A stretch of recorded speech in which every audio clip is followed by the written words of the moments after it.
La morte non esiste. È una bugia, sì.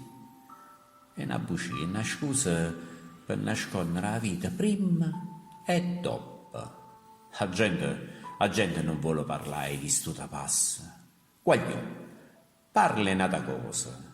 O guaia di chi muore. Noi siamo dove a candelora. A nonna concetta.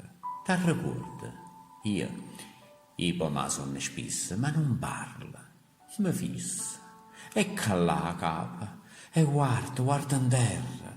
Ma vuoi vedere che è tutta una fesseria.